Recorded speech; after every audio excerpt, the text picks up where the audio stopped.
हृदय परिवर्तन। एक बार भगवान बुद्ध भ्रमण करते हुए नदी के किनारे पहुंच गए। तभी उनकी नज़र एक युवक पर पड़ी। उसे देखते ही बुद्धदेव समझ गए कि वह युवक आत्महत्या करने के इरादे से नदी के निकट आकर रुका है। इससे पहले कि वह युवक नदी में छलांग लगाता, बुद्धदेव ने उसे पकड़कर पीछे खींच लिया। फिर उन्होंने उस युवक से पूछा, वत्स, तुम यह क्या कर रहे हो? युवक रोते हुए बोला, भगवान, मुझे छोड़ दीजिए। मैं अपने इस जीवन से तंग आ चुका हूँ। अब मेरी जीवित रहने की इच्छा नहीं है। बुद्धदेव ने युवक को समझाया, वत्स, आत्महत्या करना महापाप है। युवक बोला, भगवान, भूखा मरने से अच्छा है कि मैं अपने प्राण दे दूं। युवक की बात सुनकर बुद्धदेव समझ गए कि उस युवक का आत्मबल क्षीण हो गया है। यदि उसे वहीं उसके हाल पर छोड़ दिया गया तो निस्संदेह वह आत्महत्या कर लेगा। अतः बुद्धदेव उस युवक को अपने साथ ले गए। आश्रम में पहुंचकर बुद्धदेव ने अपने एक शिष्य को आदेश दिया, एक चूहा पकड़कर लाओ। कुछ देर बाद शिष्य ने चूहेदानी में बड़ा चूहा लाकर बुद्धदेव को दे दिया। बुद्धदेव ने वह चूहा चूहेदानी से निकालकर कपड़े की थैली में डाल दिया और उसका मुंह बांध दिया। कुछ देर तक चूहा थैली में उछल कूद मचाता रहा, लेकिन फिर उसने कपड़े की थैली को दांतों से कुतरना शुरू कर दिया। उसकी यह मेहनत सफल हुई और वह थैली में छेद कर बाहर निकल गया और वहां से भाग गया। इसके बाद भगवान बुद्ध ने रेत के ढेर पर थोड़ा सा गुड़ रख दिया। गुड़ की महक से देखते ही देखते रेत के चारों तरफ चींटियों का ढेर लग गया। चींटियां रेत पर चढ़कर गुड़ तक पहुंचने की कोशिश करने लगी, लेकिन थोड़ा ऊपर चढ़ते ही वे नीचे आ गिरती थीं। फिर वे गिरकर संभलती और पुनः ऊपर चढ़ने का प्रयास करने लगती और फिर गिर जाती। ऐसा कई बार हुआ। फिर एक ऐसा भी पल आया जब वे गुड़ तक पहुंच गईं। यह देख युवक सोचने लगा, आखिर बुद्धदेव के इस क्रियाकलाप का क्या अर्थ है?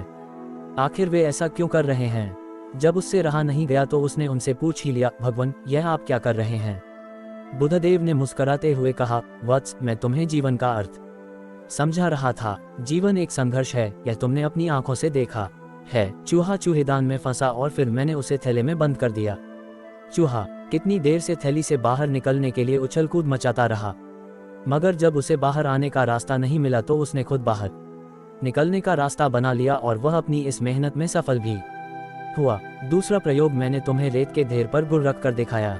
गुड़ तक पहुंचने के लिए चींटियां बार बार रेत पर चढ़ती गिरती रही, मगर उन्होंने साहस का दामन नहीं छोड़ा और अंततः गुड़ तक पहुंच ही गईं।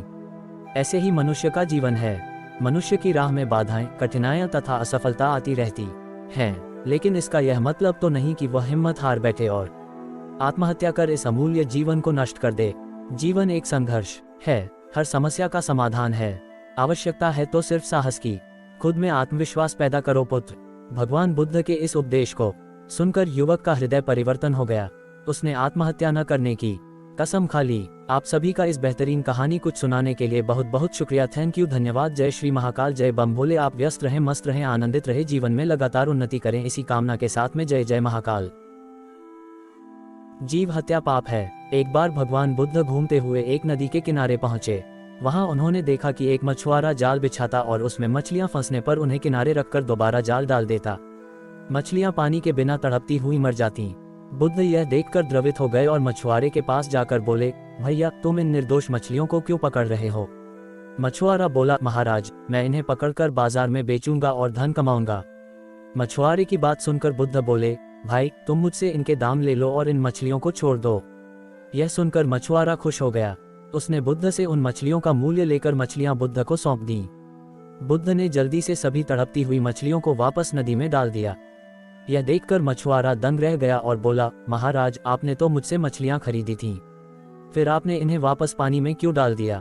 बुद्ध ने कहा, ये मैंने तुमसे इसलिए खरीदी हैं ताकि इनको दोबारा जीवन दे सकूं। किसी की हत्या करना पाप है। यदि मैं तुम्हारा ही गला घोटने लगूं तो तुम्हें कैसा लगेगा? बुद्ध की बात सुनकर मछुआरा हैरानी से उनकी ओर देखने लगा। तब बुद्ध बोले, जिस तरह मानव को हवा और पानी मिलना बंद हो जाए तो वह तड़प तड़प कर मर जाएगा, उसी तरह मछलियां भी यदि पानी से बाहर आ जाएं तो तड़प तड़प कर मर जाती हैं। उनमें भी सांस है। उनको तड़पते देखकर तुम कठोर कैसे रह सकते हो? बुद्ध की बातें सुनकर मछुआरा लज्जित होते हुए बोला, महाराज, आज आपने मेरी आंखें खोल दी। अभी तक मुझे यह काम उचित लगता था, पर अब लगता है कि इससे भी अच्छे काम करके मैं अपनी आजीविका चला सकता हूँ। मैं चित्र भी बनाता हूँ। आज से मैं चित्रकला से ही अपनी आजीविका कमाऊंगा। यह कहकर मछुआरा वहां से चला गया और कुछ ही समय में एक प्रसिद्ध चित्रकार बन गया। स्वर्ग का सुख। भगवान बुद्ध का सौतेला भाई राजानंद हमेशा राजसी सुख में मग्न रहता। प्रजा की भलाई के लिए उसने कोई काम नहीं किया। इससे प्रजा की हालत दिनों दिन खराब होती गई। मंत्रीगण भी प्रजा को तंग करते और लूटते खसोटते। एक बार जब बुधदेव का कपिलवस्तु में आगमन हुआ तो लोग उनके पास पहुंचे और उन्होंने अपने कष्टों का हाल कह सुनाया। बुधदेव उसी समय नंद से मिलने गए।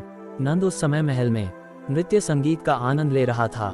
बुधदेव राजदरबार में बहुत देर तक प्रतीक्षा करते रहे, फिर लौट आए।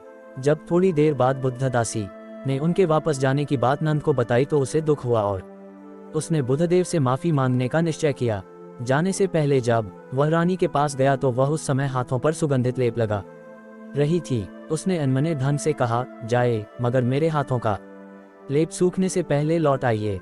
नंद बुधदेव के पास पहुंचा और उसने क्षमा मांगी। बुधदेव ने कहा, नंद, यदि तुम्हें सचमुच दुख है तो मेरा उपदेश ग्रहण करो। नंद को रह रहकर रानी की बात याद आ रही थी। मेरे हाथों का लेप सूखने से पहले लौट आइए, इसलिए मजबूरन उसे हामी भरनी पड़ी। बुधदेव ने स्नेहपूर्वक उसे ज्ञानोपदेश दिया, किंतु नंद का उस ओर बिल्कुल ध्यान न था।